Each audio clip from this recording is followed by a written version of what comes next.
بسم اللہ الرحمن الرحیم۔ میں ہوں شہزاد احمد کھرل اور اپنے چینل ادبی ذوق میں آپ سب کو خوش آمدید کہتا ہوں۔ شاعری کے اوزان سیکھیں، پہلے سبق کے ساتھ حاضر ہوں۔ چلیں شروع کرتے ہیں۔ جی تو یہاں پہ ہم شروع کریں گے حروف تہجی سے۔ اردو زبان میں الف سے لے کر یہ تک تمام حروف تہجی کہلاتے ہیں۔ انہی سے ہجے کر کے ہم مزید حروف بناتے ہیں۔ جس طرح دیکھیں بچوں کے قاعدے میں لکھا جاتا ہے بے الف با، جیم الف جا، با جا۔ تو اس کا جب ہم ہجا کرتے ہیں تو پہلا ہجا دو حرفی ہے، بے اور الف سے مل کر بنا ہے، دو حرفوں سے، بے الف با۔ اور دوسرا ہجا بھی دو حرفی ہے، جیم اور الف سے مل کر بنا ہے، جیم الف جا۔ تو یہ دونوں ہجے دو حرفی ہیں۔ دو حرفی ہجے کو ہم عروض میں ہجائے بلند کہتے ہیں۔ تو گویا باجا دو ہجائے بلند پر مشتمل ہے اور علامتوں میں اسے دو سے ظاہر کرتے ہیں۔ دوسرا لفظ دیکھتے ہیں، نون واو نو رے ساکن، نور۔ اس کے ہم جب ہجے کرتے ہیں نون اور واو سے پہلا ہجا بنتا ہے جو دو حرفی ہجا ہے، اسے ہم ہجائے بلند یا دو حرفی ہجا کہیں گے۔ اور رے ساکن یہ آگے بچتی ہے یہاں پہ، تو یہ ایک حرفی ہجا ہے، اسے ہم ہجائے کوتاہ کہتے ہیں۔ دو حرفی ہجا ہجائے بلند کہلاتا ہے اور ایک حرفی ہجا ہجائے کوتاہ کہلاتا ہے۔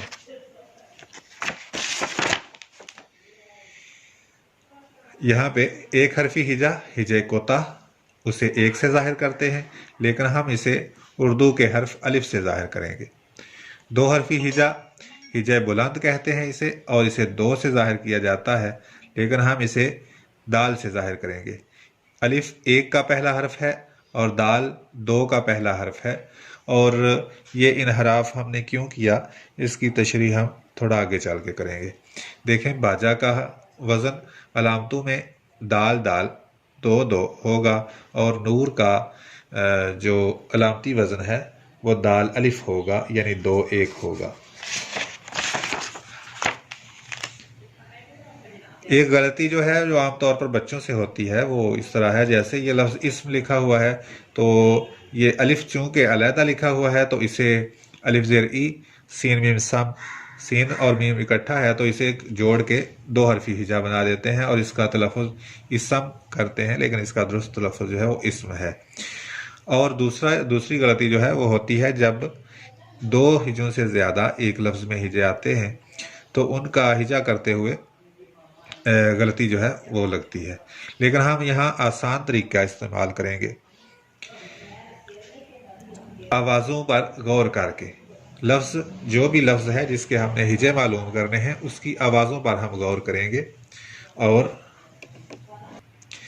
ایک لفظ میں جتنی آوازیں ہوں گی اتنے ہجے ہوں گے اس لفظ کے، اور جو آوازیں دو حرفی ہوں گی وہ ہجے بلند ہوں گے، اور جو آوازیں ایک حرفی ہوں گی وہ ہجے کوتاہ کہلائیں گے۔ جیسے گفتگو، اس میں ہم جب اس کا درست لفظ کے ساتھ سے پڑھیں اور آہستہ آہستہ پڑھیں اور مختلف آوازیں ہم اس کی غور کریں تو تین آوازیں برآمد ہو رہی ہیں، گفتگو، گفتگو۔ اب گف کو دیکھیں تو گف پہلا جو ہے وہ ہجا بلند ہے، دو حرفی آواز ہے، ت ایک حرفی آواز رہ جاتی ہے، اور گو پھر دو حرفی آواز ہے۔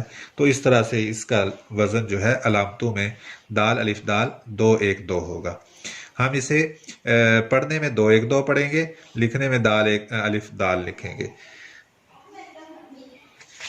اس کے بعد مزید الفاظ دیکھتے ہیں، جیسے روشنی، تو آپ اس کو اگر توڑ کے پڑھیں، روشنی، روشنی، ش علیحدہ رہ جاتا ہے اور نی آگے الگ، تو رو دو حرفی ہجا، ش ایک حرفی ہجا اور نی دو حرفی ہجا، تو دو ایک دو اس کا وزن بھی آ گیا۔ اسی طرح بے وفا کا وزن ہے بے و فا، دو ایک دو، اور اسی طرح فاعلن، فاعلن، یہ عروضی وزن ہے۔ عروضی وزن جو ہے ہم کسی لفظ کا وہ فا، عین اور لام تین حروف اصلی سے ظاہر کرتے ہیں، اور جس قدر اس لفظ میں حروف زیادہ ہوتے ہیں ہم زائد حروف جو ہیں اس میں شامل کر کے وزن مکمل کرتے ہیں، جیسے یہاں پہ فاعل لکھا ہے۔ اس کی تشریح جو ہے وہ آئندہ اسباق میں آئے گی۔ مزید الفاظ دیکھتے ہیں، خمار، اس میں دیکھیں جب اس کی آوازوں پر غور کریں تو خو ما ر، تین آوازیں برآمد ہو رہی ہیں، خو ایک حرفی آواز ہے، ما دو حرفی اور ر ایک حرفی، یعنی 1 2 1 اس کا وزن ہے۔ اسی طرح وزیر، و زی، و ایک حرفی آواز، زی دو حرفی اور ر ایک حرفی، یعنی 1 2 1، اور اس کا عروضی وزن ہوگا فعول، ف ایک حرفی، او دو حرفی اور ل ایک حرفی، 1 2 1۔ اسی طرح اس کے اوزان پر خمیر، شمیر اور بہت سے الفاظ جو ہیں وہ اس وزن پر بنتے ہیں۔ اسی طرح ہم دیکھتے ہیں لفظ محبت، محبت، یہاں پہ بے پر شد ہے تو بے جو ہے 2 بار گنیں گے، ایک بار پچھلے حرف کے ساتھ اور ایک بار اگلے حرف کے ساتھ، تو اس طرح سے یہ اس کے 3 آوازیں آئیں گی، محبت۔ اور پہلی آواز جو ہے اس کی ایک حرفی ہے، یعنی ہجے کوتا ہے، اس کے بعد 2 ہجے بلند ہیں، 1 2 2، اسی وزن پر ہے سفارش، سفارش، 1 2 2۔ اور فعول اس کا وزن ہے عروضی وزن جسے ہم کہتے ہیں، اور فعول خود بھی 1 2 2 ہے۔ مزید الفاظ دیکھتے ہیں جیسے واجبات، تو یہاں پہ آپ اس کی جب ہجے کریں گے تو اس کے ہجے ہم نیچے کر رہے ہیں، واجبات، تو اس کے آوازیں جو 4 برآمد ہو رہی ہیں، پہلی آواز طویل دورانیے کی آواز ہے، اور دوسری مختصر دورانیے کی، پھر طویل دورانیے کی، پھر مختصر دورانیے کی آواز ہے، 4 آوازیں ہیں۔ طویل دورانیے کی آواز کو ہجے بلند، مختصر دورانیے کی آواز کو ہجے کوتا، پھر ہجے بلند، پھر ہجے کوتا، ٹھیک ہے؟ تو آپ اسے نیچے 2 1 2 1 سے ظاہر کریں گے۔ اسی طرح آج، شام، یہ 2 لفظ مل کر اس کے وزن پر آ رہے ہیں، واجبات کے وزن پر آ رہے ہیں اور فاعلات کے وزن پر آ رہے ہیں۔ اور یہاں پہ دیکھیں الف مدہ جو ہے یہ 2 الف پر مشتمل ہوتا ہے، اس میں ایک الف متحرک ہوتی ہے پہلی، یوں سمجھے کہ الف زبر الف آ، یہ لفظ جو ہے 2 الفوں سے مل کر بنتا ہے، دوسری الف ساکن ہوتی ہے، پہلی الف متحرک ہوتی ہے۔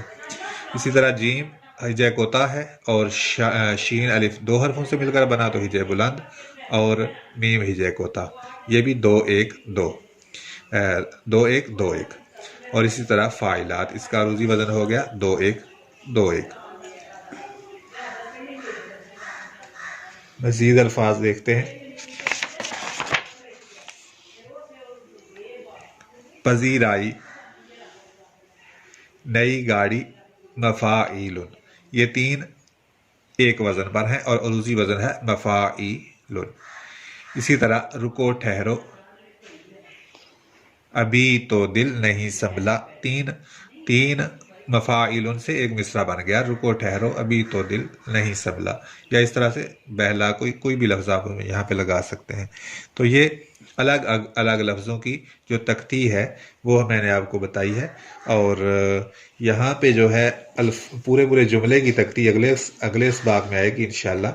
یہاں پہ دیکھیں پذیرائی کو پذیرائی، پہلا ہجے کوتا ہے، اس کے بعد 3 ہجے بلند ہیں، الف دال دال دال، یعنی 1 2 2 2۔ اسی طرح نئی گاڑی، نئی گاڑی، یہاں پہ 1 2 2 2۔ اسی طرح مفاعیل، اس کا بھی م علیحدہ ہے، اور فا ای اور لن، یہ 3 ہجے بلند ہیں۔ اس کے بعد جو ہے یہ پہلا سبق آج کا، اس کا یہ پہلا حصہ ہے، اور اگلے سبق میں اس کی 2 مزید طریقے بتاؤں گا ہجے کوتا کو پہچاننے کے، اور انشاءاللہ ایک تو جو میں نے ذکر کیا اس میں آواز کا مختصر دورانیے کی آواز اور طویل دورانیے کی آواز، اور ایک جو ہے وہ ہجے کوتا کو حرکتوں سے کیسے پہچانا جاتا ہے، کال والے دوسرے حصے میں، پہلے سبق کے دوسرے حصے میں مزید ہجے کوتا کو پہچاننے کے 2 طریقے جو ہیں وہ شیئر کروں گا، اور ایک بہت اہم چیز ہے جو آواز کے حوالے سے ہے، وہ بھی کل والے حصے میں سبق شیئر ہوگی انشاءاللہ، اور اسی سبق کے دوسرے حصے میں۔ تو آج پہلے سبق کا پہلے دن کا کام جو ہے وہ آپ ملاحظہ کریں، یہ فعول اور فاعول اور فاعل، یہ عروضی اوزان ہیں جن پر میں نے مثالیں دی ہیں، فعول پر، شمار، نماز اور دیگر خمیر، بہت سے الفاظ بنتے ہیں۔ اس طرح کے آپ نے الفاظ 20 الفاظ بنانے ہیں۔ فعول سے 20 بنا لیں، جیسے محبت، سفارش، عقیدت وغیرہ وغیرہ، اور فاعل سے بھی بنا لیں، جیسے آرزو، جستجو، اور اس طرح کے بہت سے لفظ بنتے ہیں، ٹوکری وغیرہ وغیرہ۔ اور پھر یہ جو الفاظ ہیں، شمس، نصیب، شجر، سرور، عزم اور غنچہ، بسمل، کمل، وصل، تلفظ، اور یہ جو 10 الفاظ یہ ہیں، اور 10 آپ نے اپنی طرف سے جو شاعری میں استعمال ہونے والے اچھے الفاظ ہیں وہ شامل کرنے ہیں، اور ان کا درست تلفظ جو ہے وہ دیکھ کے لکھنا ہے، اور ان کا جو ہے تختی ان کی کرنی ہے جس طرح سے میں نے کی ہے۔ اور اس طرح سے دیکھیں، جیسے یہ لفظ وصل ہے تو آپ اسے پہلا ہجے ایک بلند ہے اور دوسرا ہجے کوتا ہے، انہیں الگ الگ توڑ کر لکھیں گے اور اسے علامتوں میں ظاہر کریں گے کہ کس طرح سے ظاہر کیا جاتا ہے۔